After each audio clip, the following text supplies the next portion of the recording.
안녕하세요. 저는 경희사이버대학교 미래인간과학스쿨에서 특임 교수로 있는 대기과학자 조천호입니다. 여러분들과 그 기후 위기에 대해서 함께 생각할 수 있는 이런 귀한 시간을 갖게 돼서 굉장히 영광스럽게 생각을 합니다. 오늘 부제목으로다가 거대한 가속에서 담대한 전환으로, 우리가 항상 익숙하게 들었던 그런 용어는 아니죠. 그런데 유엔의 기후 위기와 관련된 이러한 보고서에서 아주 굉장히 자주 언급이 되는 그런 용어이기도 합니다. 거대한 가속, 오늘날 이 기후 위기다라고 하는 것이 굉장히 거대한 가속으로 빠르게 지금 일어나고 있다라고 하는 것이고요. 그리고 이 문제를 해결을 하려고 하면 이 세상을 수정하거나 보완하거나 이 정도 수준으로다가 이 문제를 해결하는 것이 아니라 완전히 새로운 세상, 그러니까 담대한 전환을 해야지만이 바로 기후 위기를 해결할 수 있다라고 하는 것입니다. 오늘 이러한 주제로 여러분들과 함께 생각을 해보도록 하겠습니다. 지금 이 첫 화면에 이제 줄무늬에 이제 그림이 있어요. 이거는 뭐 예술가가 예쁘게 그린 그림이 아니라 과학자가 과학의 데이터를 갖고서 이제 그려낸 컴퓨터 그래픽입니다. 여기서 지금 한 줄 한 줄이 그 지구 평균 기온을 나타내고 있어요. 한 해 한 해. 그 다음에 파란색이 강하면 강할수록 평년보다 온도가 낮았다라고 하는 걸 의미를 하고요. 그 다음에 빨간색이 강하면 강할수록 평년보다 온도가 높았다라는 걸 의미를 합니다. 그래서 지난 1850년에서 최근까지 해갖고 지구 평균 기온이 지금 이렇게 상승이 되고 있다라고 하는 거예요. 바로 여기 안에 바로 인류의 그런 위기가 있다라고 하는 것입니다. 자, 이제 이 이야기를 진행을 한번 해보도록 할게요. 먼저 우리 현생 인류죠. 우리 호모사피엔스가 이제 이 지구상에 등장을 한 것을 20만 년 전쯤으로 그렇게 보고 있어요. 그런데 이 20만 년이라고 하는 이 시간 중에서 19만 년, 그러니까 95%의 그 긴 기간을 우리 인류는 구석기 시대를 보냅니다. 지금 우리가 보면 뭐 몇십 년 만에 뭐 우리 인간이 온 세상을 다 뒤집어 놓는데 어떻게 그 19만 년이라고 하는 그 긴 기간을 그냥 구석기 시대를 보낼 수밖에 없었는가? 그거를 이야기를 해주는 그런 과학의 사실입니다. 여기가 지금 현재이고요. 저 끝이 지금 10만 년 전이에요. 그래서 지난 10만 년 동안 이 북반구에서 지금 기온의 변화되는 모습을 지금 보여주고 있습니다. 지금 이 빙기 이전을 이렇게 보게 되면 이 빙기죠. 빙기 이때는 이 기온의 변동의 폭이 굉장히 이렇게 큽니다. 다시 말해서 기후의 변동이 굉장히 커요. 우리가 지금 현재는 그 육지 면적 중에서 10% 정도가 빙하로 덮여 있습니다. 그런데 우리가 빙기 때 빙하가 가장 팽창했었을 때는 한 30% 정도가 이제 육지를 덮고 있었어요. 그래서 빙기 때라고 해서 빙하가 다 덮고 있던 건 아닙니다. 빙기 때도 이 한반도에는 사람도 살았고 그다음에 생태계가 다 정상적으로 작동을 했어요. 그런데 그때 왜 그러면 구석기 시대를 그렇게 유지할 수밖에 없었는가? 날씨 조건이 이렇게 안 좋은 거예요. 다시 말해서 지금보다 한 10배 정도 극단적인, 그러니까 재해성의 날씨가 많았다라고 그렇게 봅니다.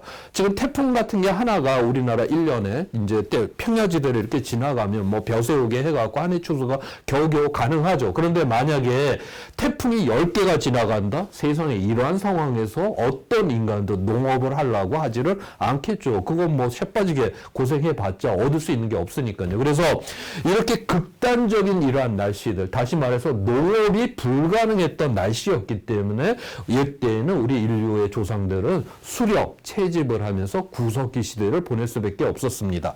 자, 그러다가 2만 년 전부터 해갖고 천문학적인 조건이 변하기 시작을 했어요. 그래서 기온이 쭉 올라가기 시작을 했습니다. 그래서 10,000년 전부터 해갖고는 기온이 굉장히 안정적이죠. 저렇게 안정적이다.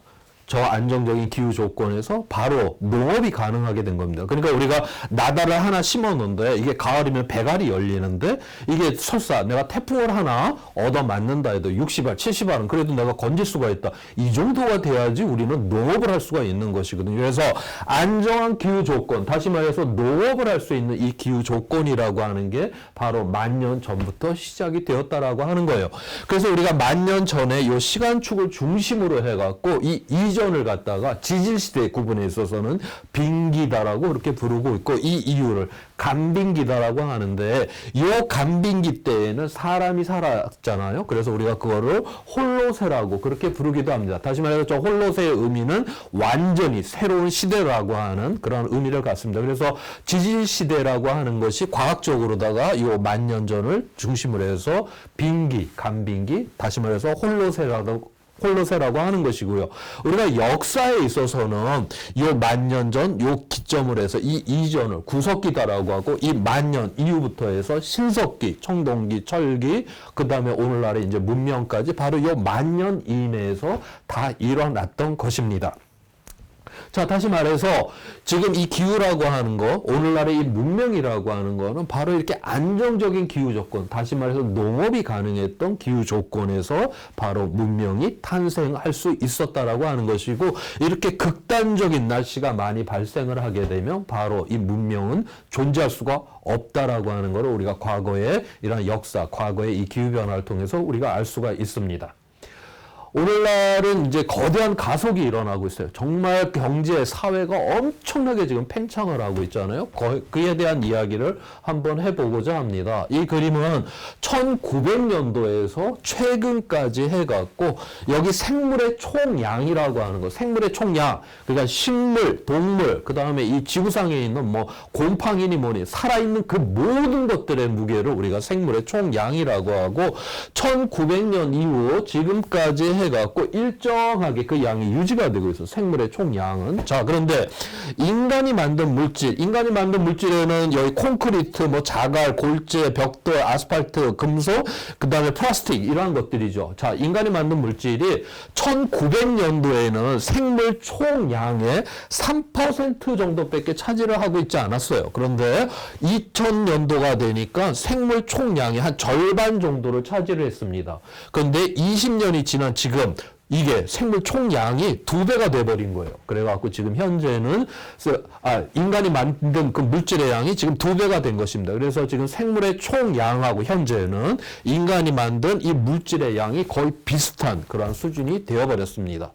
옛날에 인간이 이 지구에서 인간이 만든 세상이 작았을 때에는 이게 뭐 10배, 100배, 1000배씩 인간이 만든 세상이 이렇게 커졌어도 이 넉넉한 지구가 다 이제 감싸고 있었죠. 그런데 지금은 인간이 만든 세상이 너무나도 커졌고, 이게 지금 증폭하는 이 속도가 엄청난 그 거대한 가속으로 지금 증폭을 하고 있는 이런 수준이 되었다라고 하는 것입니다. 지금 현재 전 세계의 평균 경제 성장률이 3%입니다. 물론 코로나19 때문에 지금 떨어지기는 했어도 코로나19가 아니었으면 3% 이상씩을 전 세계적으로 경제가 성장을 하고 있어요. 매년 3%씩 성장을 하게 되면 23년이 지나면 경제 규모가 2배가 됩니다.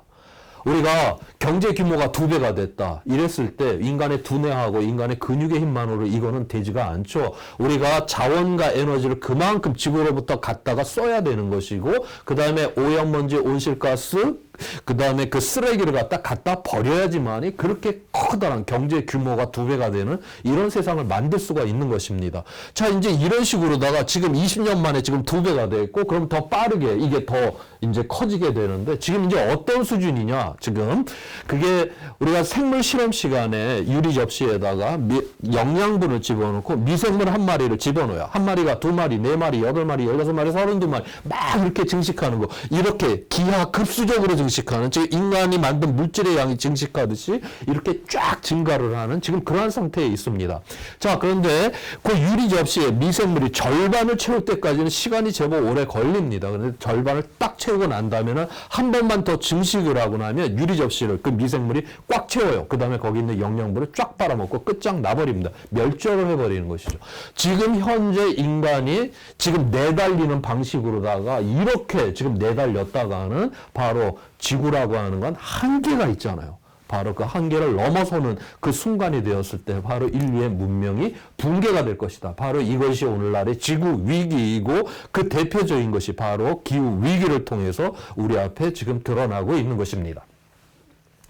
자, 그런데 과거에도 이 자연적으로다가 기후 변화가 일어났었어요. 앞서 뭐 그 천문학적인 조건이 변하면서 기후 변화가 자연적으로 일어났었다라고 제가 이야기를 했는데, 지금 인간이 일으키고 있는 이 기후 변화하고 자연 스스로가 일으키는 기후 변화하고 어떤 차이가 있는지를 한번 살펴보도록 하겠습니다. 지금 여기가 또 현재이고요. 지금 여 끝이 42만 년 전입니다.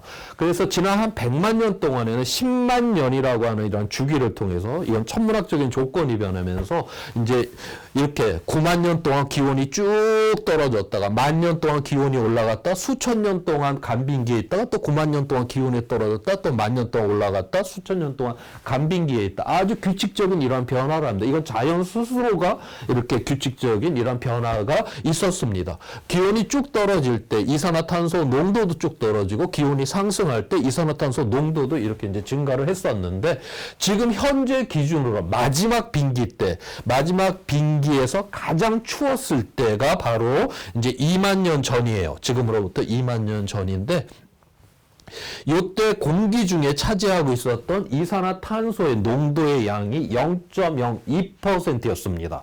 이것이 앞서 이제 우리가 현재 살고 있는 홀로세라고 하는 현재 시대로다가 1만 년 동안 이게 이제 변화가 쭉 일어났었습니다. 1만 년 동안 변화가 일어나갖고, 지금으로부터 1만 년 전에, 요건 2만 년 전에 0.2%, 그 다음에 지금으로부터 1만 년 전에는 0.03%, 그러니까 1만 년 동안에 0.01% 이산화탄소 농도가 이제 증가를 한 거예요. 자, 그런데 요거는 자연에서 가장 빠르게 이산화탄소 농도가 증가를 하는 속도입니다. 만 년에 0.01%. 자, 그런데 우리 사람들은 화석 연료를 태워갖고 이산화탄소 농도를 단 100년 만에 0.01%를 높여놨습니다. 그러니까 다시 말해서 자연에서 가장 빠른 이산화탄소 농도의 증가 속도는 만 년에 0.01%인데, 지금 사람들은 화석연료를 떼어서 100년에 0.01%. 그러니까 우리 인간은 자연에서 가장 빠른 속도보다 100배나 빠르게 지금 이산화탄소 농도를 증가시키고 있는 이러한 상황이고요. 그 다음에 기온을 보게 되면 가장 지금으로부터 마지막 빙기, 가장 추웠을 때 그 온도하고, 그 다음에 1만 년 전에 우리 이제 홀로세에 진입했었을 때 그 온도하고 보게 되면 4도 차이밖에 나지가 않습니다.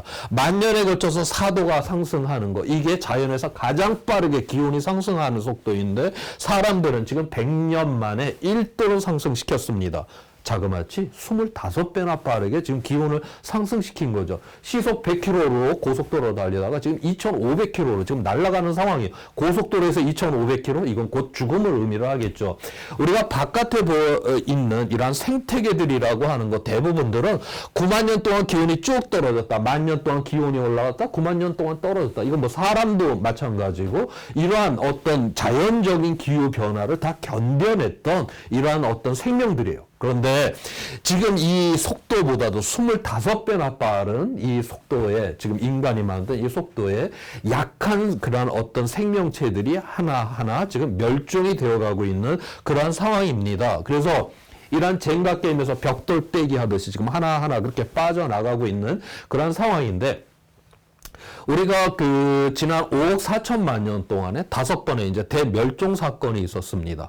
그 5번의 대멸종 사건에서 하나 분명한 원칙은 무엇이냐면, 그 당시에 먹이 사슬의 하부 구조를 차지를 했던 이 생명 중에서는 살아남는 것들이 제법 있었어요. 그런데 맨 꼭대기에 먹이 사슬 꼭대기를 차지했던 생명체는 완전 멸종을 해버렸습니다.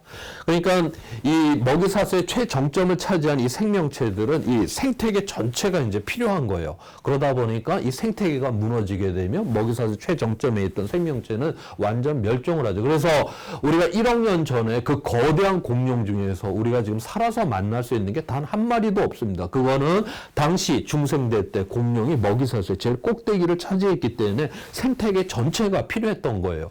오늘날 이제 이렇게 생명들이 하나 둘씩 지금 빠져나가고 있어요. 약한 생명들부터 지금 빠져나가는데, 뭐 양서류, 개구리 같은 거, 그 다음에 저 산꼭대기에 있는 고산식물들. 이거 우리가 뭐 개구리를 먹는 것도 아니고 산꼭대기에 있는 고산식물을 먹는 것도 아니고 우리랑 상관없는 것들이 하나 둘씩 그렇게 죽어나가고도 있습니다. 그래서 지금 뭐 별거 아니야? 그렇지만 이게 먹이사슬, 생태계라고 하는 거는 바로 서로 물리고 물려 있는 이러한 상황이기 때문에 지금 벽돌빼기 하듯이 하나 둘씩 빠져나가다 보면 언젠가 우리가 먹지 않는 개구리 한 마리가 빠져나가는 순간 이 전체가 다 무너져 버릴 수가 있다라고 하는 것이죠. 결국 생태계 전체가 무너지면 지금 현재 먹이사슬이 제일 꼭대기를 차지하고 있는 바로 인간이 바로 멸종을 하고 완전 멸종을 할 것이다. 그래서 6번째 멸종이 일어나게 되면 바로 인간이 완전 멸종한다라고 하는 이 이야기가 바로 이러한 것들로부터 나오게 됩니다. 다시 말씀드려서 자연에 의한 기후변화, 그 다음에 인간에 의한 기후변화, 여기에서 중요한 특징은 바로 이 크기보다도 이 변화의 속도가 어마어마하게 지구상에서 정말 이 생명이 나타난 이후 이렇게 빠른 이러한 변화들은 지금 처음 경험할 정도의 엄청난 빠른 속도다. 그래서 크기보다 바로 이 속도의 문제가 굉장히 크다라고 하는 것을 여기서 한번 강조를 했습니다. 자, 그래서 지난 이제 100만 년 동안에 제가 이제 10만 년이라고 하는 주기로다가 이건 자연적인 변화였어요. 우리가 빙기를 갖다 간빙기 갖다 빙기 갖다 간빙기 갖다 이렇게 이제 그 10만 년 주기로 이렇게 변화가 있었었고 저는 자연적인 규칙적인 변화였었고 10,000년 전부터 시작했던 홀로세라고 하는 이 기간 동안에 그러니까 굉장히 안정적인 조건이었고 농업이 가능했던 이러한 조건에서 바로 우리 인류가 오늘날에 이제 엄청난 이런 문명을 갖다가 이제 건설할 수 있었죠. 자, 그런데 산업혁명 이후에 우리가 화석연료를 태우고 온실가스를 배출하면서 이제 이 홀로세로부터 서서히 지금 벗어나려고 하는 이러한 상황이 되어버렸습니다. 자, 이 상태로다가 그냥 계속 가게 되면 찜통 계곡에 빠져버릴 수밖에 없다라고 하는 거예요. 이 찜통 계곡에 이제 빠지게 되면 문제는 뭐냐면 우리 스스로는 여기서 이 홀로세, 지금까지 문명을 만들어왔던 홀로세로 돌아갈 수가 없다라고 하는 것입니다. 예를 들어서 작년, 그러니까 2020년, 작년 6월달 같은 경우에 그 시베리아 쪽에서 거의 38도까지 기온이 그렇게 올라갔었습니다. 물론 거기에는 여러 가지 이유들이 있는데 그 중에 하나가 뭐냐.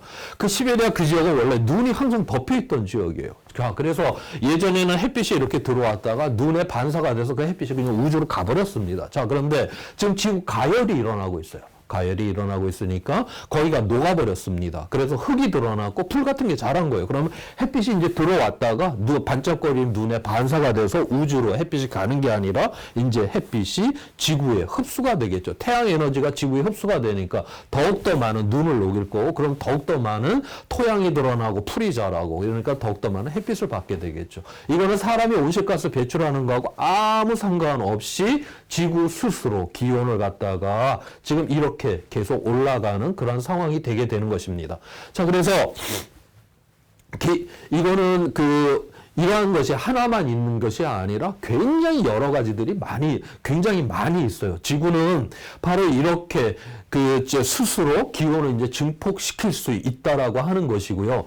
그래서 지난 5억 4천만 년 동안에 그 5번째 멸종, 마지막에 일어났었던 6,500만 년 전에 일어났었던 그 멸종만 우주에서 커다란 운석이 이제 떨어져 갖고 기후 변화가 일어나서 이제 생명이 완전 대멸종을 했었고 그 이전에 그럼 4번은 지구 스스로가 바로 이렇게 스스로 기후 변화를 일으켜 갖고 생명들을 갖다 완전 멸종을 시켰습니다. 지금 지구상에는 그렇게 생명을 멸종시킬 수 있는 이런 과정들이 여기저기 지뢰처럼 다 이렇게 박혀들 있는 거예요. 그런데 우리 사람들이 계속 기온을 올리다 보면 이러한 지뢰처럼 박혀있던 것들이 다 터져 나가버린 그래서 스스로 우리 인류가 방아쇠를 땡겨갖고 이 기후 위기가 증폭을 하는 이런 상황으로 지금 몰고 들어가고 있다. 그래서 여기로다가 지금 들어가는 그 임계값이 무엇이냐라고 하면 2015년 유엔의 파리기후 협약이죠. 2도 이상이 되게 되면 바로 인간이 제어할 수가 없는 이러한 위험 속으로 빠진다. 그래서 이 찜통 계곡에 빠지고 난 다음에 너무나 삶이 고통스러워서 야 이제부터 우리 온실가스 배출하지 말아야지 그런 거 아무리 결심해도 소용없다라고 하는 겁니다. 이 상황 속에서는 지구 스스로가 기온을 갖다 증폭시키면서 기후 변화를 일으키는 상황이 되기 때문에 여기서는 인간이 할 수 있는 일이 없어지는 그런 상황이 된다라고 하는 것이죠. 그래서 지구는 우리가 생명을 풍요롭게도 하지만 바로 생명을 기후변화를 멸절시킬 수 있는 이러한 능력을 갖고 있고 바로 그 능력이 드러나도록 지금 인간이 지금 계속적으로 기후변화를 일으켜서 스스로 방아쇠를 당겨버리려고 하는 그런 상황이 되었다. 그래서 오늘날 우리의 기후위기 대응이라고 하는 거는 뭐 좋은 기후로 가자라는 게 아니에요. 오늘날 지금까지 문명을 만들어 왔던 이 홀로서의 기후 조건을 갖다가 지켜내야 된다. 다시 말해서 농업이 가능했던 이 기후 조건을 지켜내야 한다라는 것이 바로 기후위기 대응의 최대 그런 목표가 되는 것이고요. 그 다음에 인류가 이 지구상에 등장한 이래 엄청나게 많은 위험이란 위험은 다 겪었습니다. 뭐 자연재난, 감염병, 전쟁, 최근 들어와서 뭐 금융위기 다 그렇지만 그건 끝이 났었어요. 그 다음에 그러한 거를 극복하는 과정에서 보다 나은 세상도 만들어냈었고 그런데 기후위기다라고 하는 거는 지금까지 인간이 경험했던 위험 다 회복이 가능했었습니다. 그거하고는 전혀 다르게 회복이 불가능한 위험이다라고 하는 그래서 지금까지 인류가 경험했던 위험하고는 전혀 다른 세계의 그러한 위험이 바로 기후위기다라고 하는 것입니다. 또 하나의 특징은 이제 통제가 불가능하다라고 하는 거예요. 요거는 지난 1850년에서 2100년 미래까지 지구 평균 기온의 이제 변화를 나타내고 있는데 여기 하늘색 동그라미로 된 건 이거 관측된 가시입니다. 그래서 현재까지 기온이 상승된 모습을 보여주고 있고요. 여기 RCP 2.6이라고 하는 건 파리 기후 협약 그러니까 2도 이내로 안정화시키는 경우에 2100년까지 기온이 이렇게 변화가 될 것이다. 그다음에 여기 RCP 8.5라고 하는 거는 우리 인류가 전혀 기후위기 대응을 하지 않고 극단적으로다가 온실가스를 배출했을 경우에 금세기 말에 4도 내지 5도까지 기온이 상승될 것이다라고 하는 거예요. 지금 현재 이제 1도 정도가 지구 평균 기온이 1도가 상승이 되는데 지구 평균 기온은 우리 체온하고 좀 비슷합니다. 우리 체온이 정상보다 1도가 높게 되면 뭔가 컨디션이 이상하죠. 머리가 띵하고 그래서 내가 지금 병에 걸린 것 같다라고 하는 거를 감지를 해요. 지금 현재 수준은 기후위기가 일어난 거 아닙니다. 지금 현재는 기후위기를 우리는 감지를 하고 있는 그런 수준이다라고 하는 것이고요. 여기서 0.5도가 더 오르게 되면 2020년 작년 같은 경우에 여름철에 장마가 길었어요. 2018년도에는 폭염이 이제 길었었고 그랬지만 그걸 일정한 기간에 우리의 삶을 고통스럽게 만들었을 뿐이에요. 그런데 지금보다 0.5도가 더 오르게 되면 그 일정한 기간 동안에 우리의 삶을 고통스럽게 하는 그 정도가 아니라 항시적으로다가 우리의 삶을 어렵게 이 기후 조건이 만들게 될 것이다라고 하는 것입니다. 그 다음에 여기서 0.5도가 더 올라와서 지금보다 이제 1도 이상이 되는 그러니까 파리 기후 협약인 2도 이상이 되게 되면 바로 앞서 이야기했던 회복이 불가능한 위험, 다시 말해서 파국적인 그런 위험 속으로 들어가게 된다. 그래서 기온이 상승된다라고 하는 건 단지 더운 날이 많아진다 이러한 수준이 아니에요. 우리가 농업이 불가능할 정도로 극단적인 날씨들이 많이 발생을 하는 것이죠. 물이 부족하고 가뭄이 들고 그러면 기근이 일어나는 것이고 생물 다양성이 붕괴가 일어나는 것이고 빙하가 녹게 되니까 해수면이 올라와서 연안에 있는 대도시들이 침수를 당할 것이고 그 다음에 이산화탄소 양이 이제 많아지게 되니까 그거를 바다가 흡수를 합니다. 그러면 그게 물속에 들어가면 탄산 성분이 돼서 해양이 산성화가 되는 것이고 그렇게 되면 해양 생태계가 붕괴가 되고 그럼 그만큼 우리는 바다로부터 얻을 수 있는 식량이 줄어든다라고 하는 걸 의미를 하는 것이죠. 그래서 우리가 기후위기라고 하는 이 기온이 상승된다라고 하는 거는 바로 우리의 생존의 기반이 무너진다라고 하는 것을 의미를 하고 있습니다. 지금 코로나19인 상황 속에서 이제 정부가 재난지원금을 풀어요. 그럼 실질적으로 어려운 분들이 도움을 받습니다. 그런데 대한민국에서 이 기후위기가 일어났다. 이건 어떤 상황이냐라고 하면 마트에 갔더니 먹을 거를 팔지를 않아요. 그 다음에 앞서 이야기했듯이 회복이 불가능한 위험입니다. 그러니까 먹을 게 팔지를 않는데 그 상황이 좋아지는 게 아니라 점점 더 안 좋아지는 그런 상황으로 간다라고 하는 거죠. 그러한 상황에서 정부가 재난지원금을 푼다 한들 아무런 도움이 안 되겠죠. 다시 말해서 통제 불가능한 그런 위험 상태로 이제 들어간다라고 하는 것입니다. 그래서 이 기후 위기다라고 하는 거는 회복이 불가능한 위험이고 통제가 불가능한 위험이고 이거는 인류가 지금까지 한 번도 경험해보지 못했던 어마어마한 위험이 바로 기후 위험이다라고 하는 것입니다. 자, 그래서 여기에 대해서 우리가 이제 대응을 해야 되겠잖아요. 그래서 이제 이걸 대응을 해야 되는데, 이 기후위기다라고 하는 걸 다시 이제 한번 요약을 해보면, 우리가 사회 경제라고 하는 것이 거대한 가속으로 이제 성장을 엄청나게 했습니다. 그 과정에서 우리가 온실가스를 엄청나게 많이 배출을 했고, 그래서 기후 변화가 일어났고 그래서 우리한테 안 좋은 영향을 미쳐요. 그래서 대응을 하려고 하면 이 원인이 되었던 온실가스 이 배출량을 갖다가 저감을 시켜야 되는 것이고, 그 다음에 이미 일어난 우리 인류한테 안 좋은 영향에 대해서 그 결과에 대해서는 바로 적응을 해야 되겠죠. 그래서 기후위기 대응은 저감과 적응을 통해서 우리가 이제 해결을 해야 된다라고 보는데, 유엔의 이 기후위기 보고서에서 끊임없이 강조를 하는 게 여기서 에쿼티라고 하는 이런 가치를 통해서 해결을 하라고 하고 있어요. 에쿼티, 이게 오늘날 우리 한국 사회에서 지금 이슈가 되고 있는 공정성이다라고 그렇게 이제 번역을 하고 있는데, 바로 기후위기 대응이라고 하는 것은 바로 공정성, 다시 말해서 정의의 문제라고 하는 것입니다. 그에 관해서 한번 또 살펴보도록 하겠습니다. 지금 이 자료는 1991년에서 2010년까지 일어났었던 지구 온난화로 인해 갖고 이익을 본 나라는 초록색으로 표시를 해놨고, 그 다음에 피해를 본 나라는 빨간색으로 표시를 해놨습니다. 지금 그 북쪽에 있는 나라들은 그 추웠던 나라들이 따뜻해졌으니까 아무튼 뭐 일할 수 있는 시간도 길어지고 농업이 안 됐던 곳에서 농업도 가능하고, 그래서 저렇게 이익을 많이 봤어요. 자, 그런데 그러면 이 기후 위기를 일으킨 사람들이 누구냐? 온실가스 누가 배출했나 봤더니 지금 이익을 보는 나라들이 이렇게 싸그리 다 배출을 했고, 지금 피해를 보는 나라들은 배출하고 상관이 없습니다. 지금 뭐 남태평양에 있는 나라, 그 다음에 뭐 방글라데시, 뭐 이런 데들, 거기 막 해수면이 올라서 나라가 없어지고 막 방글라데시의 농지에 막 바닷물이 들어와서 막 농토를 다 못 쓰게 만들고, 이 사람들은 온실가스 배출하고 아무 상관이 없는 나라 사람들이에요. 그런데 이 사람들이 피해는 다 온팍 뒤집어 쓰고 지금 배출했던 나라들은 오히려 이익을 보고 있는, 그래서 이건 국가 간의 정의롭지만 못함의 문제를 바로 여기서 이야기를 해주고 있는 것입니다.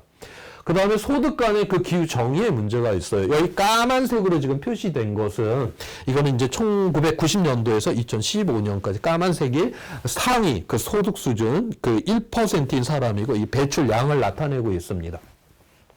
그러니까 상위 이 1%인 사람들이 전체 온실가스의 15%를 지금 현재 배출을 하고 있습니다. 반면에 가난한 사람, 전 세계 절반인 사람들은 7%만을 배출을 해요. 그래서 상위, 소득 수준 상위 1%인 사람이 전 세계 절반인 사람보다 2배 이상을 지금 배출하고 있는 이런 상황입니다.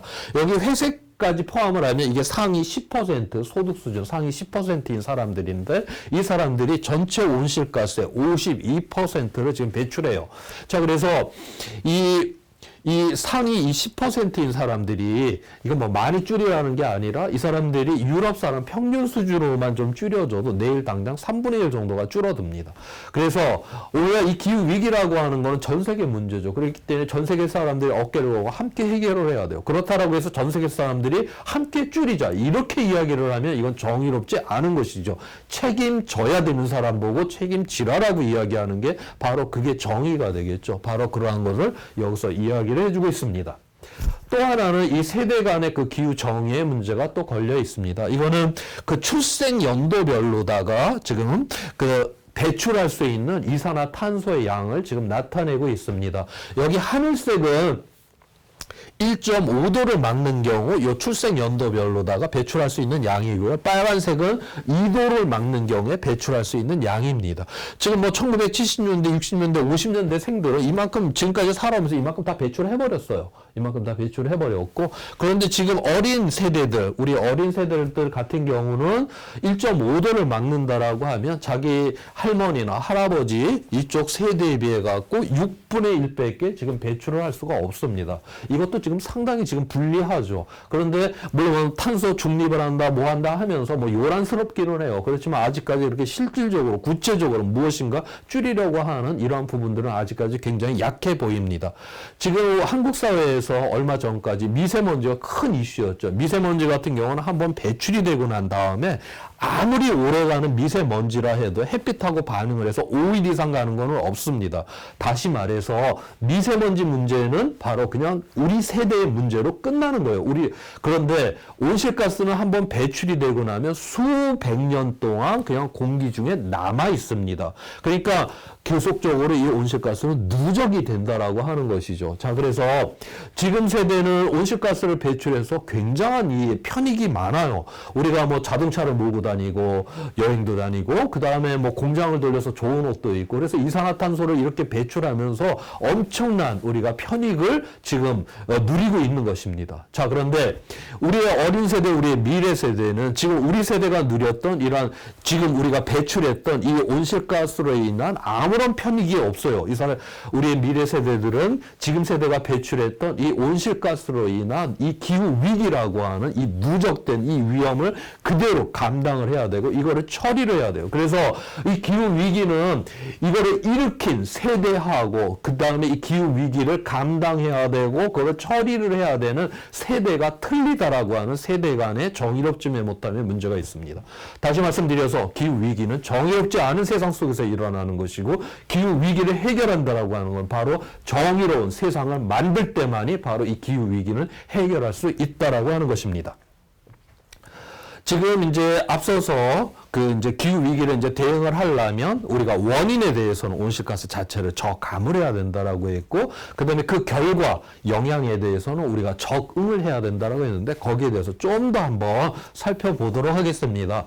여러분들 그 최근 들어서 이제 언론 같은데 기사를 가만히 보다 보면 뭐 기후 위기 대응하는 시간이 뭐 7년밖에 남지 않았다 뭐 이러한 기사들을 종종 보는 경우들이 있습니다. 그게 이제 어떻게 나오게 된 거냐면 2018년도에 인천에서 유엔의 정부 간 기후변화 협의체, 그냥 IPCC라고 해요. 여기에는 이제 기후 과학자들이 모여갖고 이제 기후와 관련된 이 회담을 하게 됩니다. 그때 무엇을 합의를 했냐면 파리 기후 협약, 2015년도 파리 기후 협약인 2도는 물론 위험하지만 1.5도를 넘는 것도 이거 상당히 이거 위험하다. 그래서 1.5도를 막아야 된다라는 걸 기후 과학자들이 합의를 했어요. 그리고 1.5도를 막기 위해서는 2010년도 배출됐던 이산화탄소의 양을 2030년도가 되면은 45%만 배출을 해야 되고 2050년이 되면 넷제로. 우리 한국 사회에서는 이걸 탄소 중립이라고 하죠. 작년 말에 우리나라도 이제 탄소 중립을 이제 선언을 했는데 바로 탄소 중립 상태를 만들어야 된다라고 하는 겁니다. 탄소 중립이라고 하는 거는 화석연료를 전혀 안 쓰는 게 아니라 화석연료를 쓸 수가 있어요. 그런데 얼마만큼 쓸 수 있냐면 우리가 공학적인 방법으로다가 공기 중에서 이산화탄소를 흡수를 해내거나 아니면 나무를 많이 심었어요. 그럼 얘가 광합성을 하면서 공기 중에 이산화탄소를 흡수할 거 아니에요. 그렇게 흡수된 양만큼은 화석연료를 태울 수 있다가 탄소 중립입니다. 그거를 2050년까지 해야지만이 1.5도를 막을 수가 있다라고 하는 거예요. 그래서 1.5도를 막으려면은 앞으로 배출할 수 있는 이산화탄소의 양이 4,200억 톤 이내로 배출을 해야 됩니다. 근데 2018년도에 420억 톤을 배출했어요. 그러니까 2018년 기준으로 해갖고서는 지금 10년이 남았는데 우리가 2018년, 19년, 20년, 3년은 그냥 날려먹었습니다. 그래서 지금 7년밖에 남지 않았다라고 하는 이야기들이 바로 저기로부터 지금 나오고 있는 것이고요. 그러면 지금 현재 배출량을 그대로 유지하면 27년이 되게 되면 1.5도를 넘냐? 그렇지는 않아요. 이게 기후라고 하는 거는 원인하고 결과의 이제 지연 현상이라고 하는 게 있습니다. 우리가 하루 동안에 정오 때 12시경에 햇빛이 가장 강력해요. 그런데 그런데 기온은 오후 2-3시가 돼야지 가장 높거든요. 그 이유는 뭐냐면 햇빛이 공기를 데우는 게 아니라 햇빛이 땅바닥을 먼저 따끈따끈 데웁니다. 그 다음에 그 따뜻해진 땅바닥에 그 열을 갖고 그 다음에 공기를 데우는 거예요. 그래서 오후 2-3시에 기온이 가장 높습니다. 그 다음에 계절적으로다가는 6월 21일 하지 때가 햇빛이 가장 세요. 그렇지만 우리나라에서 기온이 가장 높은 거는 8월 초가 돼야지 가장 높습니다. 그거는 우리나라 주변의 해양 표면이 따뜻해지는데 걸리는 시간이 1달 반 정도가 걸리기 때문에 그렇습니다. 그러면 온실가스가 배출이 돼서 이게 공기 중에 드러나려고 하면 어느 정도 시간이 걸리냐. 전 세계 바다 표면이 이 온실가스로 인해서 뜨뜻해져야 되는데 이거는 적게는 15년, 길게는 한 30년, 40년 정도가 걸린다라고 봐요. 그래서 작년 초에 뭐 한 7개월, 9개월 동안 막 호주에서 가뭄이 들고 계속 산불이 일어났었잖아요. 그거는 지금 온실가스에 대한 반응이 아닙니다. 우리 인간이 2000년대 초반, 1990년대, 1980년대 배출했던 온실가스 농도가 지금 드러나고 있는 것입니다. 자, 그래서 우리가 지금 현재 배출량 그대로 유지를 하게 되면 2027년이게 되면 1.5도를 넘게 되는 온실가스는 공기 중에 다 배출을 하지만 그게 실제로 드러나는 거는 한 2040년 경쯤에 이제 드러나게 될 것이다. 지금 그렇게 보고 있습니다. 자, 그런데 우리 과학자들 앞서서 우리가 IPCC는 이제 과학자들이 모이는 모임이라고 그랬어요. 이 과학자들이 이렇게 이제 합의를 했어요. 야, 1.5도 막아야 되고 이만큼 줄여야 되고 탄소 중립도 2050년이 되면 해야 된다라고 이제 합의를 했는데 기후과학자들이 자기 나라 들어와서 뭐 줄여라 이렇게 이야기는 못하죠. 이런 것들은 이제 정책 결정자들이 해야 됩니다. 그래서 유엔에서는 이 기후와 관련돼서는 그 회의가 두 개가 있어요. 하나는 앞서 이야기를 했던 기후과학자들이 모이는 IPCC라고 하는 이런 회의가 하나가 있고 또 하나는 정책 결정자들, 외교관, 정치가 이런 사람들이 모여서 하는 회의가 바로 UNFCCC 기후변화 협약이라고 하는 이러한 회담을 또 따로 하게 됩니다. 그래서 여기에는 이제 뭐 그런 이제 정책 결정자들이 모여서 이제 얼마큼 줄여야 되는가를 갖다가 이제 결정을 하게 되는 것이죠. 그래서 지금 이제 2018년도에 IPCC 거기서 기후 과학자들 1.5도를 막아야 된다는 합의를 했기 때문에 정책 결정자들이 모여서 이제 거기에 대해서 다시 회담을 해야 돼요. 그래서 원래는 작년에 2020년도에 그 UNFCCC 1.5도를 막는 거와 관련된 그런 원래 회담을 하기로 했었는데 코로나19 때문에 하질 못하고 금년 하반기에 영국에서 지금 하도록 그렇게 돼 있습니다. 그래서 영국에서 거기서 이제 합의를 하게 되면 1.5도를 막기 위해서 각 나라가 얼마만큼 이산화탄소를 줄여야 되는가가 아마 결정될 것으로 지금 그런 회담이 지금 계획이 돼 있는 상황이 있는 것입니다.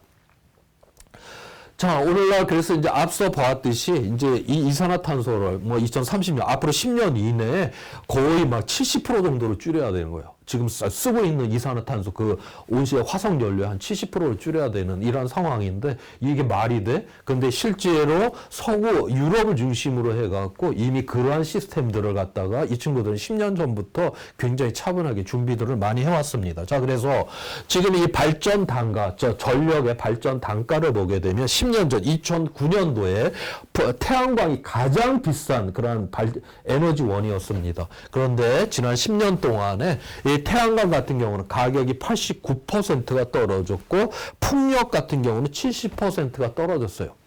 지금 10년 전에 100원 하던 게 지금 10원하고 30원 하는 거는 이 재생에너지 이 분야밖에 없습니다. 그래서 지금 현재 이 재생에너지가 그 어떤 전력에 비해 갖고 가장 싼 그러한 에너지가 되었다라고 하는 겁니다. 그럼 대한민국도 이렇게 싸냐? 그렇지 않아요. 우리는 OECD 국가 중에서 전혀 이 재생에너지 그 대응에 있어서 가장 후진적인 지금 국가입니다. 그래서 거의 이걸 하질 않았고 그 전에 석탄 발전, 원자력 이거 지금 붙들고 앉아 있다가 이 재생에너지 전환을 거의 하질 않아서 이렇게 지금 싼 이러한 어떤 이 시스템에 우리가 있지 않고 지금 현재 우리나라는 석탄 발전 굉장히 비싸죠. 상대적으로 이것이 가장 싼 그러한 상황에 있고 앞으로도 7개나 더 석탄 발전을 지금 짓겠다라고 이렇게 싼 에너지들이 있는데 지금 그러한 수준입니다.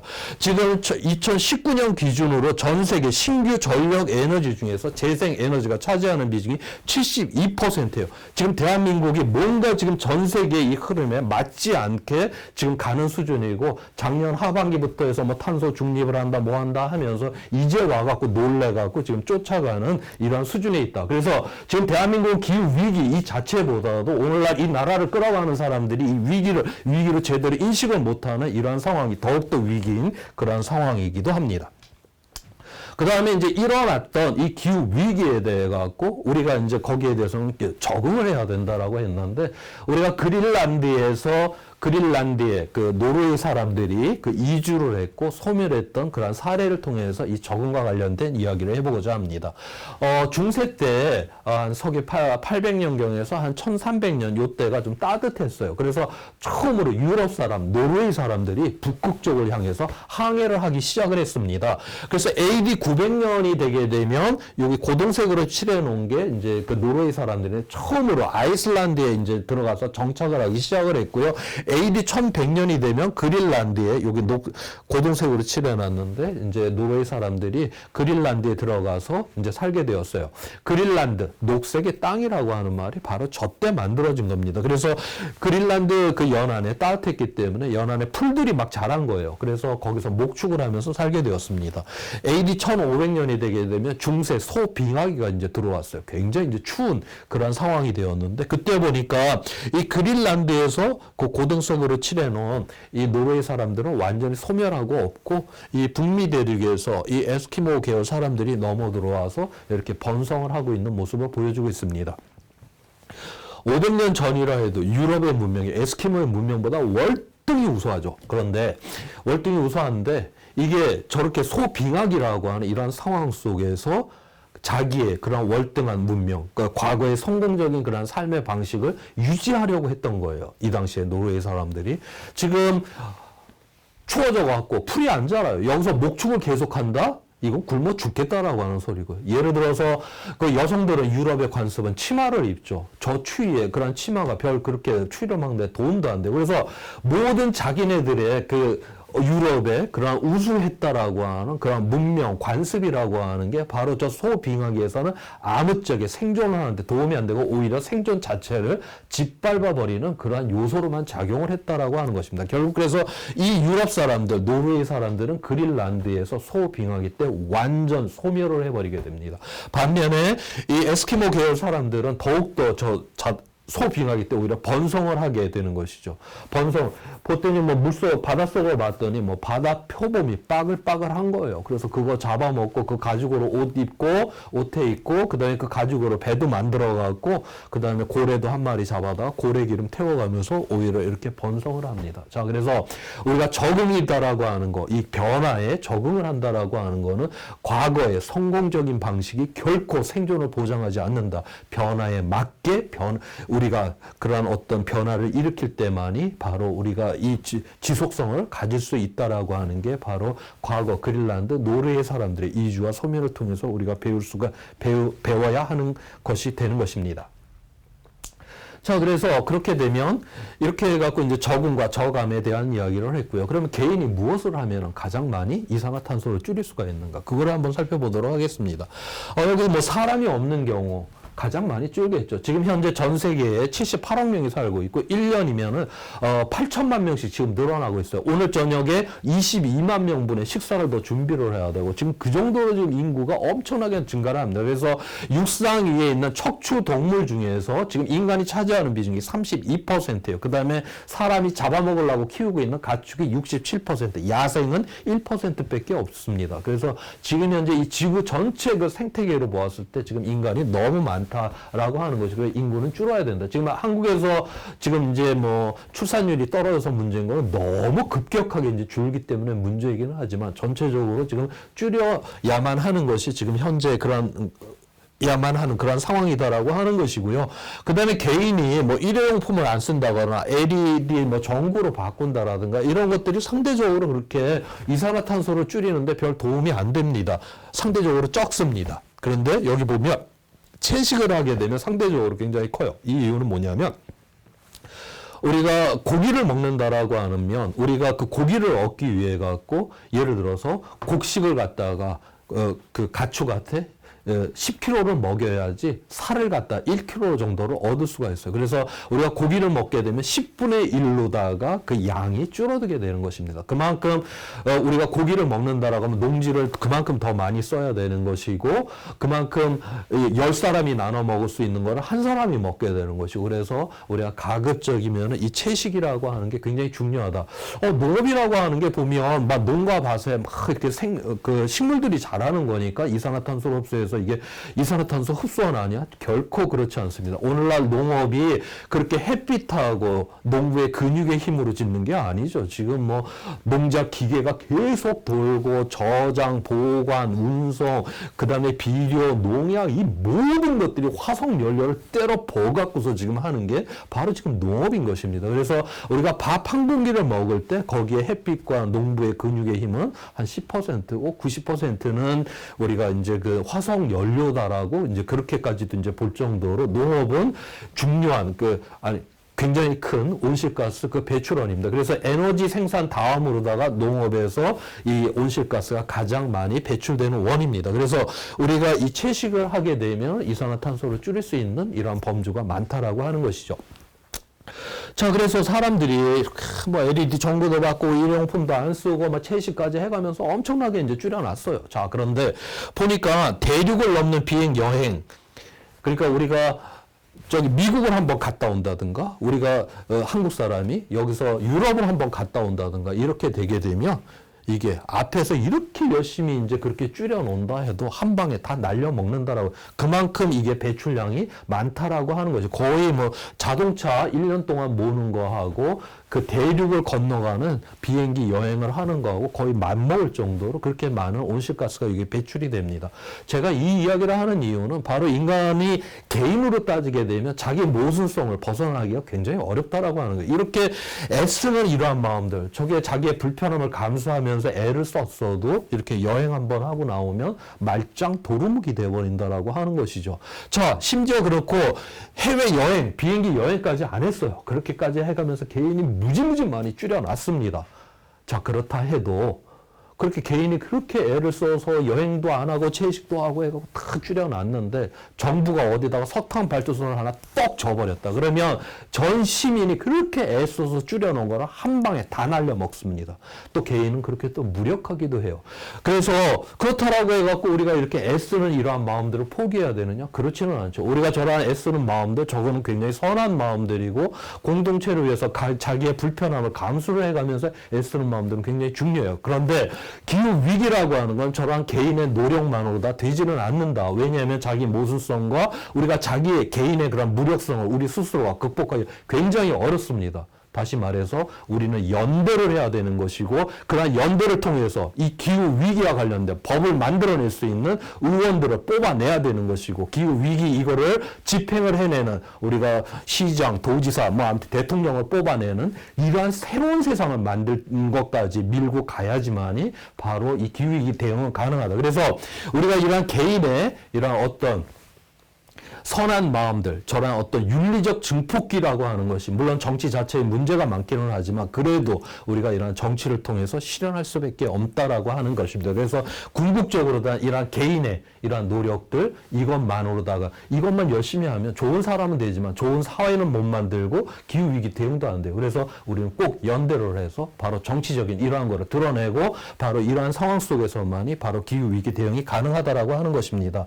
그 예로다가 그 작년에 그 프랑스에 그 이제 이달고라고 하는 여성 시장이 이제 재선을 했는데 그 2기에 들어가게 됐어요. 그러면서 파리 15분 도시에 대한 이 이야기를 했고, 지금 뭐 서울시장이라든가 저 부산시장 뭐 이런 데서 뭐 20분 도시, 21분 도시 막 이런 이야기들을 하는데 다 여기서 지금 이제 따온 것이고요. 그리고 내용을 보게 되면 내용 자체는 뭐 전혀 새로운 거는 없고, 원래 그 파리 이 시장이 이야기를 했던 본질성하고는 전혀 다른 건데 껍데기만 지금 비슷하게 지금 따와서 후보들이 지금 이야기를 하고 있습니다. 이 15분, 파리의 그 15분 도시라고 하는 거는 무엇을 의미를 하느냐?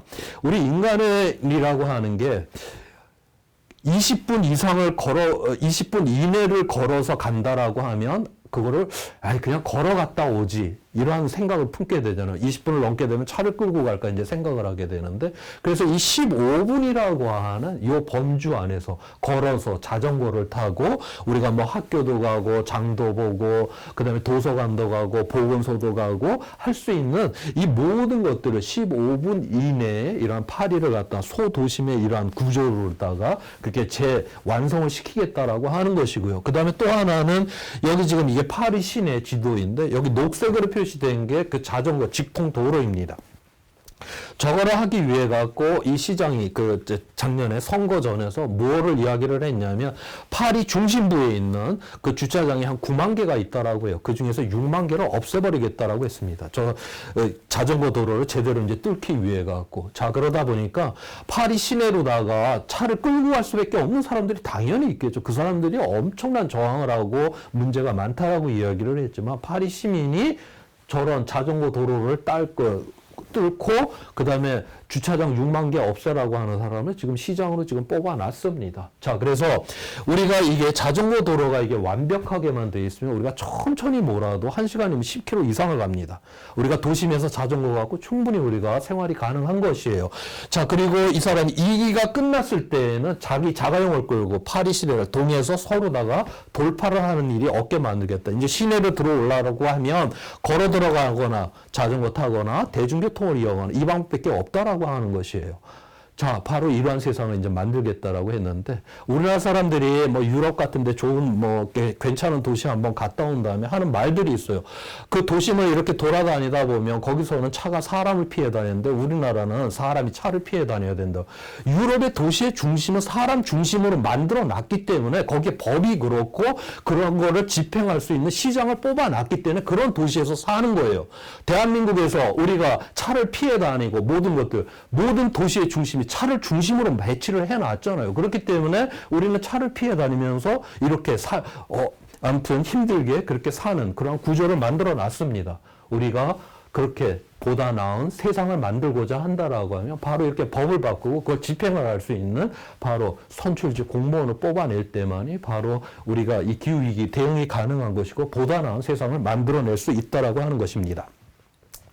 자, 그래서 지금까지 이제 기후 위기가 이러한 이제 문제가 있고 또 어떻게 대응을 해야 되느냐 이제 이런 이야기를 했고, 그 다음에 맨 앞에서 제가 이제 이 기후 위기를 대응하려면 담대한 전환, 그러니까 우리가 이 세상을 수정하거나 보완해서가 아니라 완전히 새로운 세상을 만들어야 된다라는 이야기를 했는데 그 이야기를 한번 해보도록 하겠습니다. 다시 또 과거로 돌아갔어요.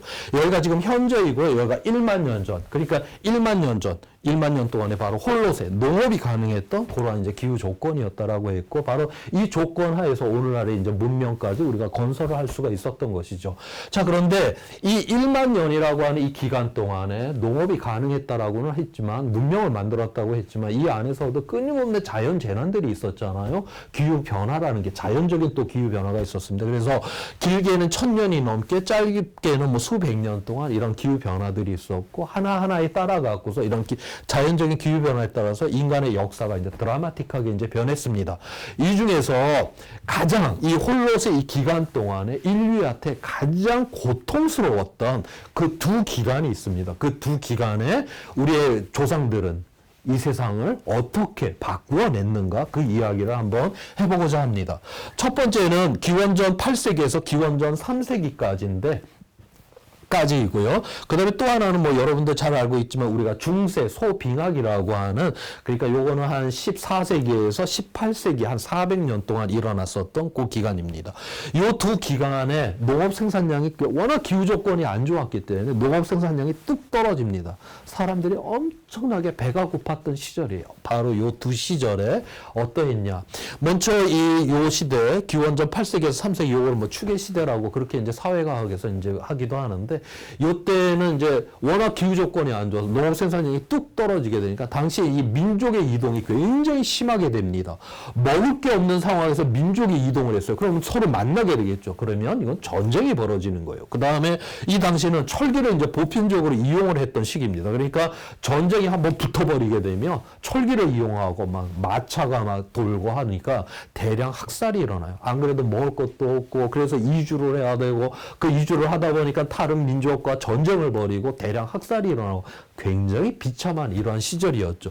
바로 요때에 그 영국의 그 종교학자인 카렌 암스트롱이라는 사람이 요 추계 시대라고 하는 책을 썼는데, 바로 요 시대가 중국에서는 춘추 전국의 시대입니다. 정말 끊임없는 전쟁의 시대죠. 이때 공자가 등장을 합니다. 측은지심, 바로 저 비참한, 개인으로 봐서 너무나 비참한 그런 어떤 삶의 조건에서 타인에 대해서 극률한 마음을 갖자라고 하는 이 유교가 이제 등장을 하는 것이고, 인도에서는 우리가 생로병사의 그런 고통 속에서 그런 아픔을 이해를 하고자 했던 바로 석가모니, 불교가 이제 등장을 하는 것이고, 그 다음에 이 중동 지방에서 이제 민족 간에 또 여기서도 충돌이 심했는데, 당시에 유대인들이 바벨론 포로식입니다. 그러한 포로의 그러한 고통 속에서 바로 거기서 그러한 어떤 사랑과 인류애를 이야기를 하는 바로 유대교가 이제 정립이 되겠던 그 시기이기도 하고요. 그 다음에 그리스에서는 필로폰네소스, 그러니까 스파르타하고 아테네가 이제 전쟁을 붙었고 아테네가 패전을 했죠. 그 패전 그 속에서 바로 소크라테스, 플라톤, 아리스토텔레스가 이제 등장을 하고, 그 다음에 그리스, 그 아테네, 그 연극 무대 위에는 비극이 올라가죠. 바로 비극을 본다라고 하는 거는 타인의 고통에 내가 공감을 하고자 하는 이러한 마음들을 갖죠. 그래서 각기 다 분리되어 있는 이러한 지역에서 동시대에 바로 황금률, 이라고 하는 거. 그러니까 남이 나에게 했었을 때 내가 싫어하는 행동을 너는 남에게 하지 말라라고 하는 바로 이 황금률이 바로 종교적, 철학적으로 정립이 되었던 시기가 바로 이 시기이고, 그 황금률의 그러한 정신이 바로 오늘날까지 전파가 되온 것입니다. 그 다음에 이 소빙학이라고 하는 이때 우리가 이 소빙하기 이전에 이 세상이라고 하는 거는 모든 것이 다 권위에 의해서 해석을 했었죠. 자, 그런데 이 소빙하기 이 시절에는 바로 이제 증거에 의해서 해석을 하고자 했어요. 그래서 우리가 천동설이 무너지고 지동설이 등장하고 바로 이러한 합리성을 바탕으로 해서 산업혁명이 일어나고, 그 다음에 이 소빙하기 때 오늘날 우리가 사상의 모든 철학적인 이 맹아들이 다 이때 다 발생을 하게 됩니다. 그래서 우리가 이러한 어떤 사상적인 이러한 어떤 개인의 그런 각성들이 이때 이루어지는 것이고, 그거를 바탕으로 해갖고 프랑스 대혁명까지 일어나는 것이죠. 프랑스 대혁명 이전에는 나라라고 하는 건 아버지한테 물려받는 게 나라예요. 그런데 프랑스 대혁명은 시민이 뭉쳐갖고 우리가 권력을 만들어내고 새로운 세상을 만들 수 있다라고 하는 거를 처음 보여주었던 사건이고, 이거를 기반으로 해서 오늘날의 그런 민주주의의 그런 기반을 닦았죠. 가장 인간이 이 홀롯의 기간에서 가장 고통스러웠던 이런 기간에 바로 그 전에는 없었던 완전히 새로운 세상을 만들어서 오늘날 우리에게까지 바로 전파가 되었고, 이러한 것을 기반으로 해서 오늘날 우리가 문명을 쌓아 올릴 수가 있었습니다. 자, 이제 우리가 기후위기라고 하는 이 시대에 그러면 우리는 이 담대한 전환이라고 하는 바로 이 부분을 어떻게 이제 보아야 되는가를 이야기를 해보도록 하겠습니다. 지구 환경이라고 하는 이거는 물질적으로는 유한하잖아요. 이제는 더 이상 여기에서 인간의 무한한 욕망이 달성될 수가 없습니다. 인간이 만든 세상이 너무나 커져버리기 때문에 지금 이 유한한 이 물질적인 이 지구의 이 조건을 갖다가 지금 넘어서려고 하는 그 수준이 되어버렸습니다. 자, 그래서 우리는 대량 생산을 해요. 대량 소비를 하고 대량 폐기를 합니다. 자, 그러다 보니까 대량 생산을 하기 위해서 우리가 지구의 자원, 에너지를 갖다 착취적으로 지금 뽑아쓰면서 고갈을 시키고 있어요. 그 다음에 폐기를 통해 갖고서 우리가 온실가스, 오염먼지, 쓰레기를 갖다 쌓아둡니다. 이게 순환이 안 되고 한쪽은 고갈을 시키고 한쪽은 막 쌓아두고 하는 이러한 세상을 만들어냈어요. 그 다음에 사회라고 하는 거 끊임없이 경쟁을 붙입니다. 그래갖고 효율화를 높이기 위해서 무지무지 애를 써요. 우리가 이렇게 환경도 파괴시키고 공동체를 그렇게 효율화를 높이려고 애를 쓰는 이유는 뭐냐? 경제, 잘 살기 위해서요. 오직 잘 살기 위해 갖고 지구 환경도 붕괴시켜버리고 공동체도 붕괴시켜버리고 그냥 잘 살자고 내달리는 이러한 세상. 이 상태로 그냥 가다가는 바로 인류 스스로 바로 멸절을 할 수밖에 없다라고 하는 것이죠. 그래서 우리는 저 담대한 전환, 대전환을 해야 되는 것이에요. 그래서 우리가 자원이라고 하는 거는 순환이 돼야 되는 것이고, 에너지는 재생이 돼야 돼서 지구 환경은 순환되는 이 구조를 만들어내야 되는 거고, 그 다음에 사회 공동체라고 하는 거, 우리가 함께 모여 사는 이유는 뭐예요? 우리가 서로 베풀고 나누고 이렇게 우리가 그 돌봄과 베품의 이러한 어떤 공동체 본연의 가치를 우리가 지켜내는 것이고, 경제는 이것을 지원해내는. 그래서 지금까지 우리는 경제 잘 살아보겠다라고 하는 거로다가 지구 환경도 붕괴시키고 기후도 붕괴시키고 아무튼 공동체도 붕괴시키고 내달렸는데, 이제 거꾸로 바로 이러한 것들을 지켜내고 경제는 이거를 지원하는 완전히 지금까지 살아왔던 방식과는 완전히 다른 세상, 정말 지금까지 없었던 새로운 세상을 만드는 이러한 담대한 전환만이 바로 기후위기도 대응하는 것이고, 그 다음에 좋은 세상을 만드는 것이다라고 하는 것입니다. 맨 앞에서 이제 그 줄무늬의 그림을 보여드렸는데, 그 줄무늬의 그림에 1850년 이후 이제 지금까지 기온이 변화되어 온 모습이고, 위에 있는 그림은 그 우리가 지구 평균 기온을 2도 이내, 파리기후 협약 2도 이내로 안정시키는 경우이고, 아래쪽은 이제 극단적으로 다 온실가스를 배출해서 금세기 말에 4도 내지 5도까지 올라가는 경우입니다.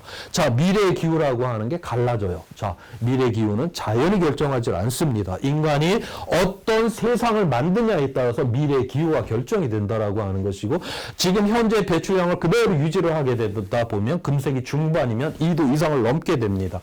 지금 우리가 이 기후 위기를 막을 수 있는 세대가 바로 지금 세대예요. 우리 다 어린 세대들이 이 기후 위기를 막을 수가 없습니다. 왜냐하면 금세기 중반에 이미 2도를 넘는 그런 상황으로 가기 때문에, 그래서 지금 세대가 기후 위기를 막을 수 있는 세대라고 하는 것이 죄송합니다.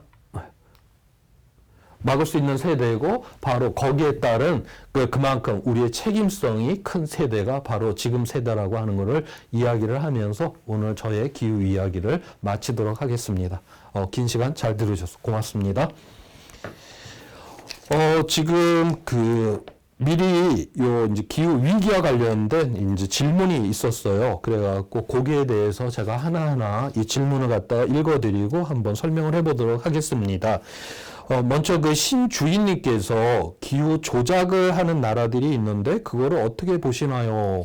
라고 하는 그런 질문이 있는데, 기후 조작, 아마 기후 조절이겠죠? 기후 조절이 실질적으로다가 하는 경우는 없고요. 우리 실험적으로다가 이런 거를 부분적으로 테스트를 하는 경우들이 좀 있습니다.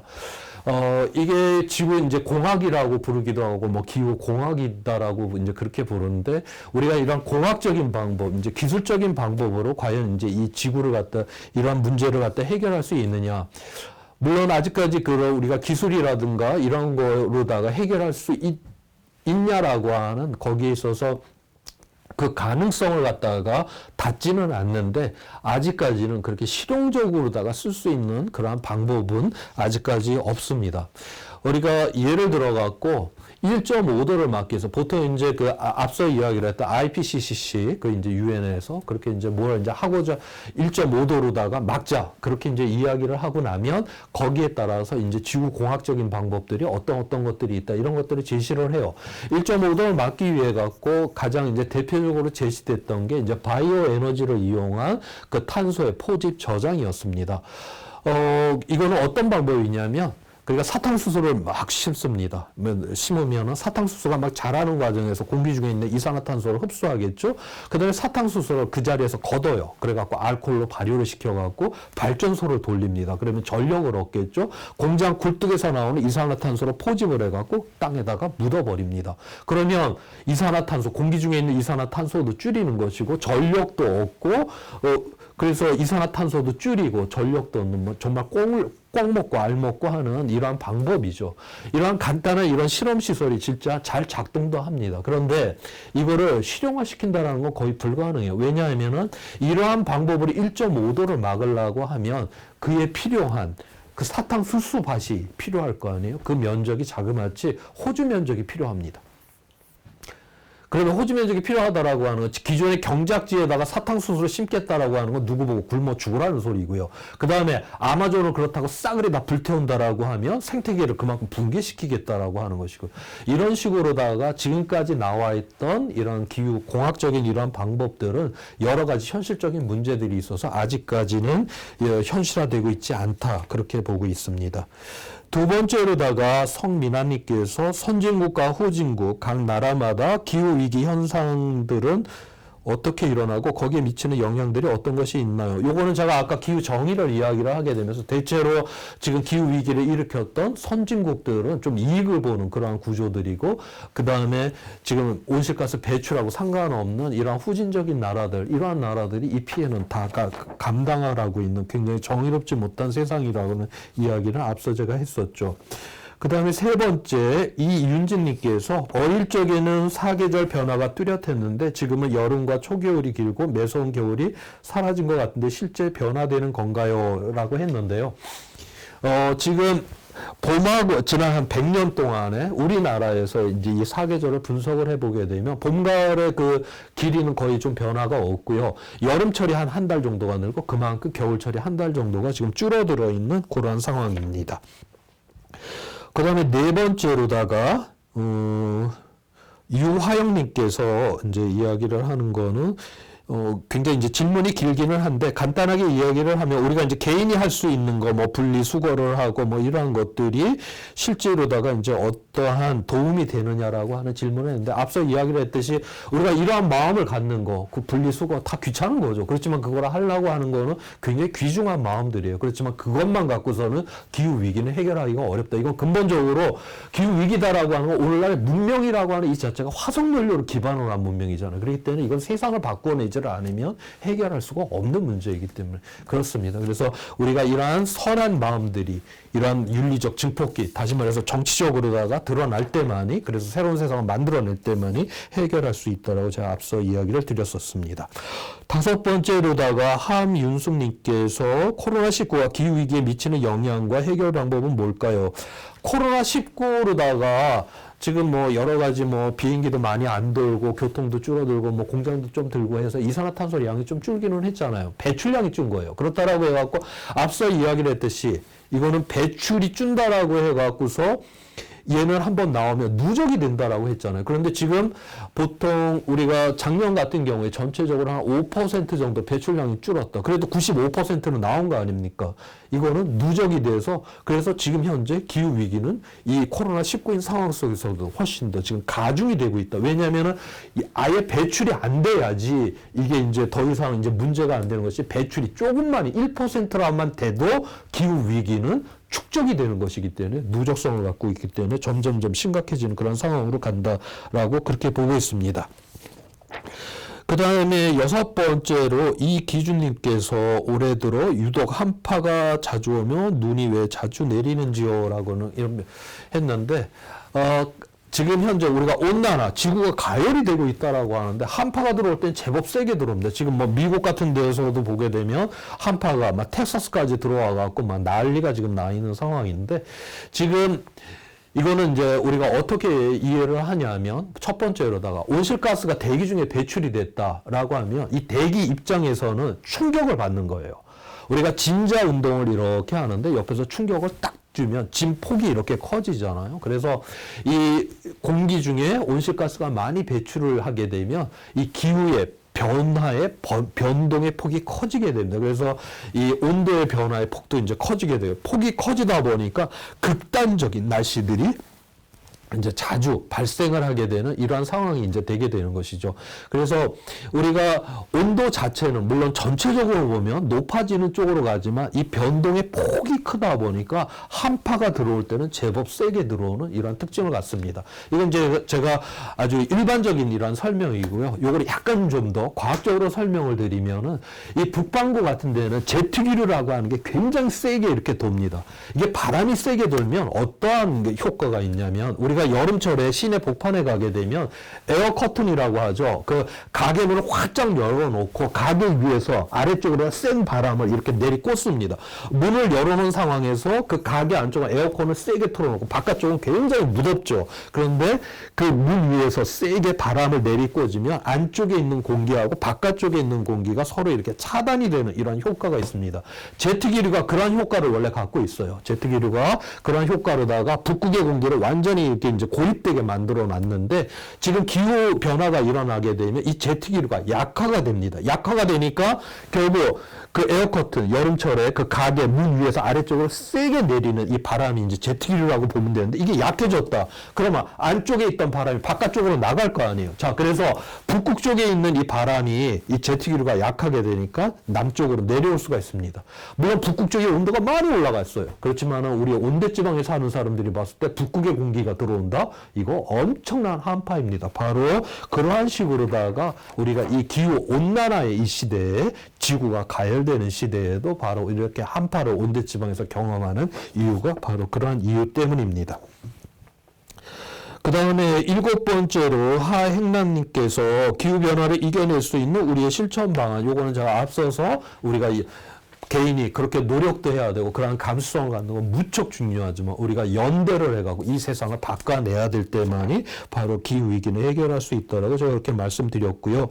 그 다음에 김태윤님께서 북극곰 에코피아 라는 제목으로 기후변화를 극복하고자 하는 만들어진 사업들이 생기고 있는데 여기에 대해서 어떠냐. 제가 이 사업이 뭔지를 잘 모르겠어요. 아무튼 우리가 뭔가를 노력한다라고 하는 거는 다 의미가 있겠죠. 그 다음에 9번째로다가 지구 환경 변화는 지구에 어떤 악 영향을 미칠까요? 라고 했는데 지구는 뭐 인간이 있든지 없든지 인간의 환경을 뭐 변화시키든지 없든지 간에 어차피 지구는 존재하는 것이죠. 어떤 면에 있어서 지구 환경의 변화가 인류에게 어떤 영향을 미치느냐라고 하는 것이죠. 지구는 인간이 없어도 있었어요. 그렇지만 우리 인간은 바로 홀로세라고 하는 이런 안정적인 기후 조건에서만 문명을 만들어 왔단 말이죠. 우리는 어떤 특정한 조건에서만 지구상에서 문명을 유지를 할 수 있다라고 하는 거예요. 그래서 어떤 면에서 우리는 이 지구가 어떤 영향을 받느냐, 이거는 아무 의미가 없어요. 인간이 바로 어떤 영향을 받느냐, 거기에 대해서 제대로 대응하고 있느냐, 이러한 질문을 해야 되지 않나, 그런 생각을 해보게 됩니다. 10번째로다가는 김수민님께서 기후변화가 생활경제에 얼마나 영향을 미치고 있으며 이에 우리가 할 수 있는 행동의 변화는 어떤 것들이 있는지, 이것도 이제 앞서 이야기를 했던 거하고 굉장히 이제 비슷한 그런 질문인데, 생활경제라고 하는 게 제 용어는 잘 모르겠지만 아무튼 뭐 생활하는 데 있어서 아무튼 이렇게 우리가 뭐 일회용품도 줄이고 LED 전구도 바꾸고 뭐 채식도 하고 뭐 여러 가지들이 그렇게 이제 있어요. 이런 것들이 있는데 바로 그런 것들도 다 중요하고요. 그렇지만 아무튼 제가 연대를 해야 된다라고 하는 이 부분을 계속적으로 강조를 하면서 이 질문은 마감을 하도록 하겠습니다. 그 다음에 지금 뭐 채팅창에도 지금 질문이 좀 들어와 있는데 이것도 한번 보도록 하겠습니다.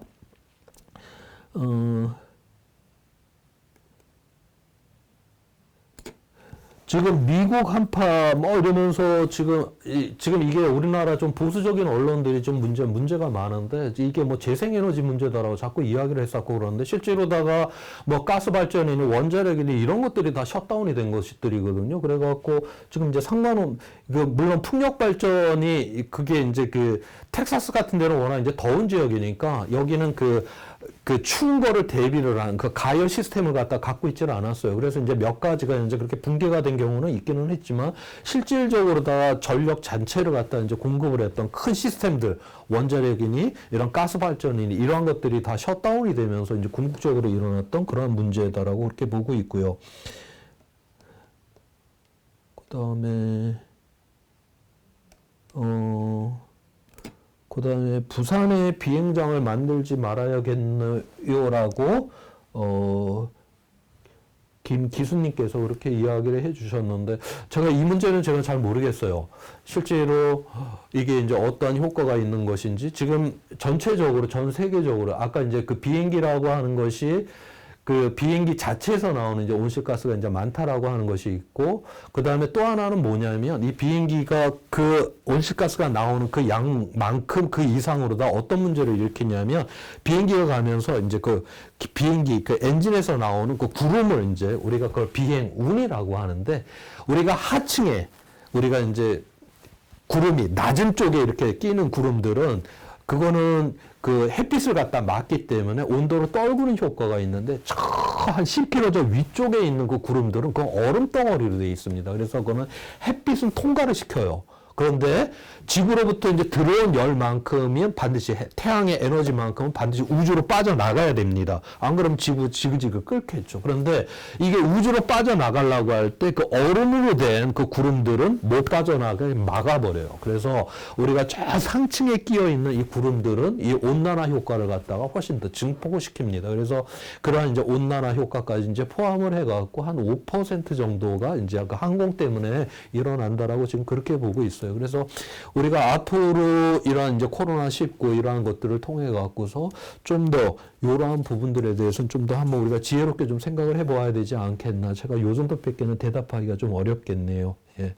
그 다음에 지구가 봤을 때 인간 자체가 뭐 바이러스라 모르겠습니다. 지금 요거는 신 주인님께서 이제 그렇게 질문을 주셨는데 지구 입장에서 인간이 바이러스냐? 인간이 지금 현재로서는 앞서 이야기를 했듯이 전체 생태계, 그러니까 육상 생태계 척추동물의 뭐 32%나 차지하고, 그 다음에 잡아먹으려고 키우고 있는 가축이 67%. 그러니까 육상에 있는 척추동물의 99%를 인간 때문에 존재하는 거 아니에요. 이거 뭔가 지금 이상하잖아요. 그래서 그러한 입장으로 보았을 때 바로 인간이 좀 문제가 많지를 하는 거 아닌가라는 생각이고요. 그런데 뭐 지구라는 게 뭐 인격체는 아니니까 이렇게 뭐 바이러스라고까지 생각하기는 좀 어렵겠네요. 아무튼 뭐, 그 다음에 아무튼 자연 법칙에 지금 주인님께서 이야기를 해 주셨듯이 결국 이러한 자연 법칙, 그러니까 이러한 어떤 생태계의 균형에 전혀 맞지 않는 그 존재가 바로 인간이다라고 하는 거는 바로 맞는 말이다라고 저는 저 역시 동의를 합니다. 예, 이렇게 해서 쭉 질문도 제가 이제 답변을 했던 것 같고요. 그래서 거의 이제 한 75분 동안 여러분들하고 기후 위기에 대해서 이렇게 나눌 수 있는 시간을 가졌습니다. 저와 이 기후 위기에 대해서 여러분들하고 이렇게 해서 함께 생각해보고 이야기할 수 있는 이런 시간 갖게 돼서 저 역시도 굉장히 기쁘고요. 바로 이러한 것들을 바탕으로 해서 우리가 좀 더 나은 그런 세상을 만들어가고 기후 위기를 대응할 수 있는 이러한 세상을 하는데 좀 도움이 되는 그러한 마음으로 다 저의 강연을 했었습니다. 고맙습니다.